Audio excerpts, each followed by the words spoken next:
Hey everybody, it's Mega Lego Luigi EX. Welcome back to more Shovel Knight, Shovel of Hope. In the last episode, we went through Pridemore Keep and took on our first Knight of the Order of No Quarter, King Knight, and defeated him with no problem whatsoever.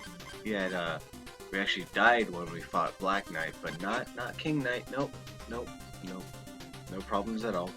Anyways, in this episode, we'll be taking on our second Knight of the Order of No Quarter. Let's go to the Lich Yard, lair of Specter Knight. Sharpen thy shovel. Here we go! Alright, here we are in the Lich Yard. A very spooky scary skeletons area. Here's our first new enemy, the Tadvolts. They take 2 hits to kill, and basically they will stay asleep. At least most of them will. This guy ain't. He's always awake. And they will sometimes, there we go, electrify themselves. They will hurt you. I mean, you'll get hurt regardless of whether or not they're electrified. But if you try to dig slash them, they will you'll just hurt yourself. You can, however, still harm them by using the shovel drop, even if they're electrified. See there. Here we have some bounce bushes where basically you can either bounce off them like this, or hit them up and then bounce off of them there. And here we have our first instance of bombs. They usually oh crap, let me get back up there. Come on, man. Come on. No. There, what? I banked off his skull. I don't think I actually need to come up here. Oh well. Anyways, so there are some bombs that will hide in silver dishes. And bombs like any random thing like this skull right here, or the gold armor statue heads from the previous stage, can be basically hit off with your dig slash. So yeah, they can explode. They can blow up doors, or not doors.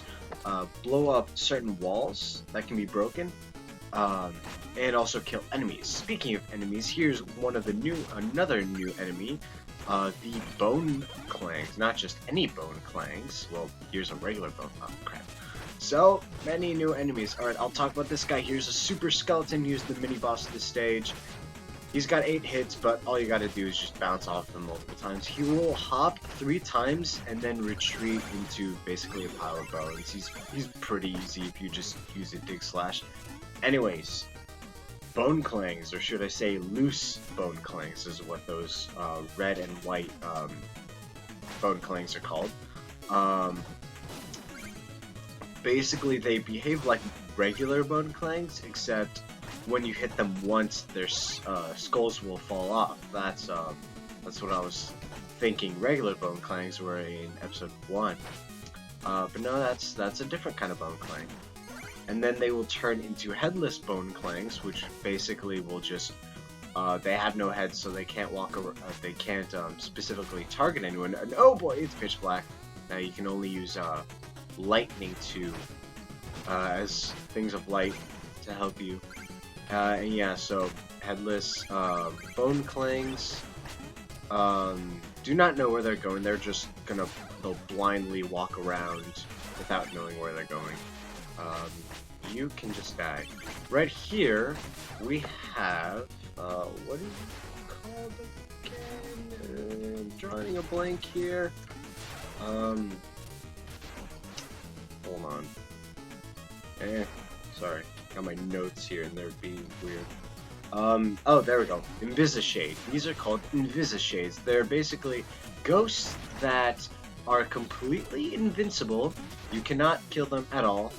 Oh, here's something funny. Alright, so we have a bunch of headless bone clangs. Bring up this bomb, and they're all dead. Ha. That's our second checkpoint, by the way. free turkey right there. You're gonna want to bounce off of all of these gravestones. Kind of desecrating the dead there, but hey, the dead are already desecrating everyone else by like that. Like, they're just attacking me. I'm just trying to fight a knight, and they're all attacking me because they serve him, of course. But yeah, Invisishades.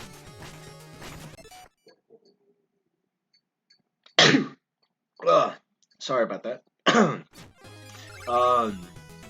Invisishades are completely invulnerable. If you hit them once with a dig slash or a shovel drop, they will just phase through. You can't touch them, they can't touch you until they rematerialize. There is a way to kill them, but we won't be able to find that out till much later. Anyways, right here we have two of these bounce bushes. As you see, we can't even if we bounce off of this bounce bush that has been brought up into this part of the air, we still can't get up there. So what we gotta do is bring this up. Wait, no, I did that wrong. You gotta hit this one, hit this one, hit this one twice. There we go. And another pitch black area where we have to rely on lightning as our light source. Very dangerous, but hey, I've played this game a bunch of times. I generally know where to go, for the most part. That is pretty tricky for inexperienced players. Also, Invisishades can sometimes spawn in from gravestones that you break. Alright, this area just straight up gives me Castlevania vibes. You got the water, you got the... Hold up. Is that water... Does that water have ghosts? Like, look at those faces. They're like, it reminds me of Soul Sand from Minecraft. Anyway, here we have these platforms that actually change if they have a certain amount of weight on them. See these skeletons? Like, they will start, like, slowly letting go. And if they have two, like, basically, like, two people or two things on it, they will slowly sink. And here we have Bone Clang Honchos. Basically, they function just like regular Bone Clangs, except instead of leaving a normal skull once they die, they leave a skull with a large crown. And that's dead. And basically, what is it? Yeah, you can use those to help lower yourself. Oh. Speaking of which, actually, I did plan on using the... Oh, yep, right here. So this area can be pretty tricky with those spikes and these, but you can literally just cheese it with this. Okay, bye. Yeah, all the enemies will die once they hit the water, and if that's true for them, then you'll also die. So yeah. Don't get hit by this Beto, because it will most likely hit you into the spikes. That has happened to me before. I hate to admit, but it has. Always gonna look for this pop will come up. So yeah, I think that's all of the new enemies here. Now we got some puzzles to do. Now you can either use the Tadvolt to bring down this platform, but why would you when you can literally just bring up this Bone Clang Honcho's skull, go down, and... Ow, crap, whatever. These, and... Geronimo! There are no secrets here, unfortunately. That'd be pretty funny. Anyways, gonna blow these guys up. Then, make our way over here. This is where we will get our relic for the stage. Also, right after I finished the previous episode, I just realized Chester, chest, get it? It's a pun. Whatever. Anyways, the relic for this stage is probably the most OP and broken relic in the entire game. The Phase Lock. Escape from all harm. Briefly. Sells for 1,000 gold in the Lich Yard, and if you're unable to find it, you can always buy it at the Oh boy, that's pretty crazy. You can always buy it at the village for 2,000 gold. Anyways, the phase locket allows you to be invincible for like 3 seconds, I think. How much? Oh, you use 8 magic. Anyways, so you see all these enemies. I probably could, but the average player probably not. So it's best to use the phase locket to take care of all these enemies. However, the phase locket cannot only just sorry, cannot only just go through enemies or make you invulnerable to enemies, but also spikes. So I think it would have been better if they had like made you walk on a floor of spikes to show it off better. Anyways, that is the 3rd checkpoint, and right under here you see this little area that we cannot go down because we're not heavy enough.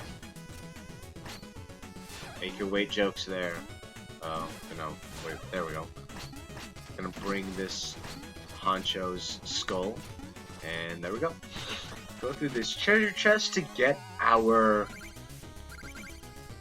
Wait. Okay, yeah, that's right. We already did get that one other music sheet. I was wondering. I was confused because this is technically like in like the order of songs. This the type of song that we got and like that music sheet is the one that comes before the one that we got previously. Like, I know it's confusing, but basically like they all have their own numbers, like a soundtrack, and the one we just got is number 25. What we got earlier is number 26, so it's pretty weird. Anyways, wow, I just did that. All right. Well, then, bye. Dead. Ooh, that was close. You can also use the phase locket to temporarily slow down your descent. There's a golden fish. Ooh, I remember how to get there. Come on, come on. Jump here and... No? Okay, let's see. Jump up here off of this gravestone and secret! Oh, no, we can't. Alright. Can't even... Ow. Look! We're in front of the HUD. Honestly, that's pretty funny. At least to me. I don't know if you guys find it. Anyways, as I was saying earlier, the phase locket can be used to slow down your descent. Like, you can stay in midair for like a few seconds. Actually, no, just for 1 second, as you're activating the phase locket, and then you'll go down and you'll still be invincible. So go through here, it's complete, you'll fall right through it. Here's another super skeleton, guarding this treasure chest, I guess. Oh, I did not mean to break it. Yeah, see, this guy's pretty easy if you just use the shovel drop over and over again. And we got this treasure chest right here. You failed to guard it, but oh well. Alright, here's our 4th checkpoint. And another pitch dark area. And actually, I think we're going to encounter one... That guy just killed himself. We're going to encounter one last new enemy real soon. Come on, there we go. Alright, up here and time it right. There we go. But yeah, this whole area, there we go. Oh, never mind. I'll get to what I was saying later. These are brittle bone clangs. They are basically weaker versions of bone clangs where they die in 1 hit instead of 2. They still will drop their skulls, but they'll just die in 1 hit. That's the only difference that they have compared to standard bone clangs. Anyways, this place just reeks Castlevania. Like, I wouldn't go into further detail, but we're literally about to fight the boss. Anyways, it's spooky, a lot of skeletons. That whole water section reminds me of one of the levels of Castlevania, of the original Castlevania. And here we are. This is no place for the living, mortal. You shall be summoned when it is your time. And everyone has a time, as we saw with your beloved Shield Knight. Lies! I won't believe such talk from phantoms. Your very existence is a vile deception. The enchantress is just full of surprises. She granted me new life, so that I may take yours. Here we go. It's Specter Knight. Starting out, he'll just start flying around menacingly and then start swinging around his scythe. He'll either bring it to one diagonal corner opposite to him, or just throw it around so that it loops through most of the stage, or you could just do that, or just wait until it just returns to him like so. There we go. He will also lunge at you, or also like that. I don't know. He throws his scythe in a bunch of different ways. He'll also start summoning bone clangs that can actually be used to replenish your magic. Ooh, there we go. There we go. He'll lunge at you and try to. Oh crap! Right into that. Why did I do that? And slash at you with your scythe. And actually, I'm gonna keep one of these guys alive. Actually, I think, yeah, they own. Oh, never mind. I thought they only replenish your magic once, but I'm gonna keep this one guy alive. I'm gonna start using the phase locket to basically, well, phase through his attacks. Ha. Alright, let's see. You gonna do it? You gonna do it? Come on. He does something if you let and there you go. He just absorbed the brittle bone clang, and for every one that bone clang that is still remaining, oh, now he's brought the whole area pitch black. Why did I just jump into that? For every switch here for one last hit, and of course I messed up.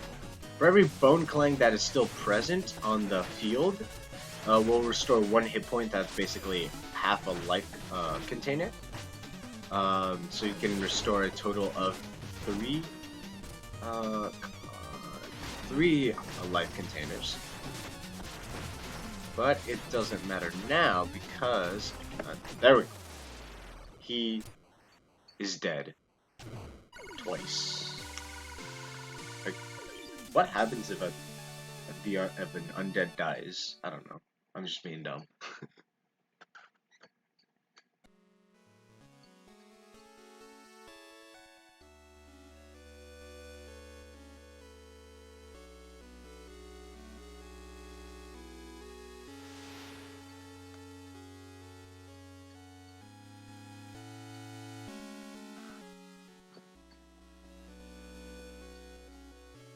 Our second dream of Shield Knight has a bunch of enemies. This all may be illusion, but hey, the money's real though. So yeah, a bunch of enemies from the previous stages that we've all been to. They all drop a crap ton of treasure. In this small section when Shield Knight is falling, it is impossible to be damaged. I don't know what happens if you die, because I've only been able to get to that, like, I haven't been able to lose all of my health before that scene, because once Shield Knight is on screen, you cannot be hurt at all. So I have no idea what happens if you actually, like, if it is possible to quote-unquote die in the dream. Anyways, but yeah, we got a crap ton of money, and that's what I was looking for the last episode. We'll get into that later. Anyways, so as you saw, we actually got a treasure chest with a meal ticket at our campfire. Every time we finish one of these quadrants, because as you saw, we took care of these 2 locks and unlocked this whole area. Every time we finish one of these quadrants, we get a meal ticket. And yeah, I'll go here first, because I actually wanted to do this in the last episode. So this is another one of those stages, kind of like the encounter stage, the plains encounter stage from before, but this is a treasure stage. No enemies, only platforming gimmicks, and lots of money. Alright. Right here, you have 3 different options. Gonna get some of these real quick, and then go down here because it has the most stuff. There we go. Gotta time it just right. And can I get up here? Yes. Alright. This actually has a, this is the one thing from the Lich Yard that shows up in this level, the bounce bush. You can go up here to get these 2 magenta gemstones. And see, that's it, just, like, it's just a way to get a lot of money. Like, look at that, we're at 9,900 gold already, wow. And it's only gonna get even higher once we, actually, we're not gonna give all these music sheets yet, just a sec, good old bard. Because I'm gonna go here and use our meal ticket. Here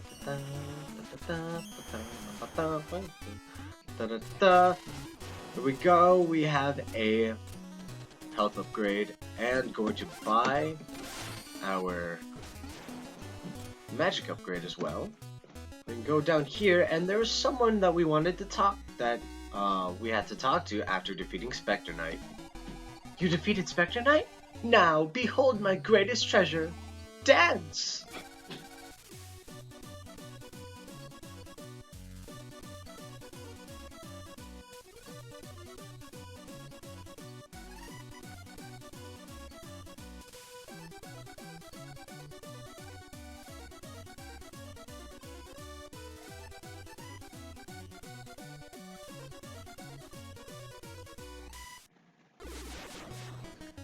Another little adorable touch that makes this game one of my favorites.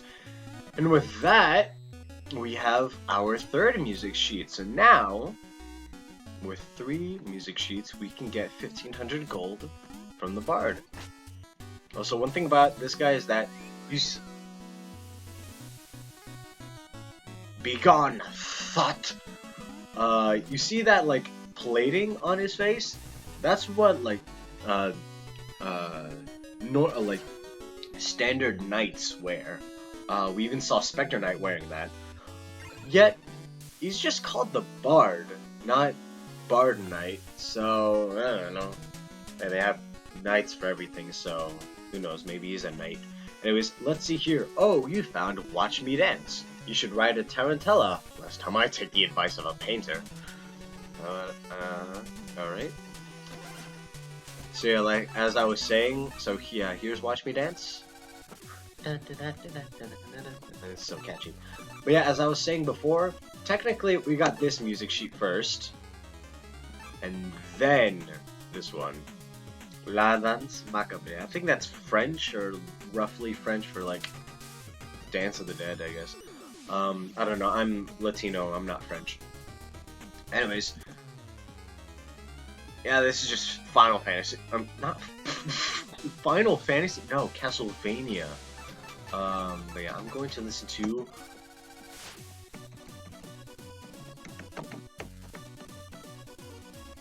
Yeah.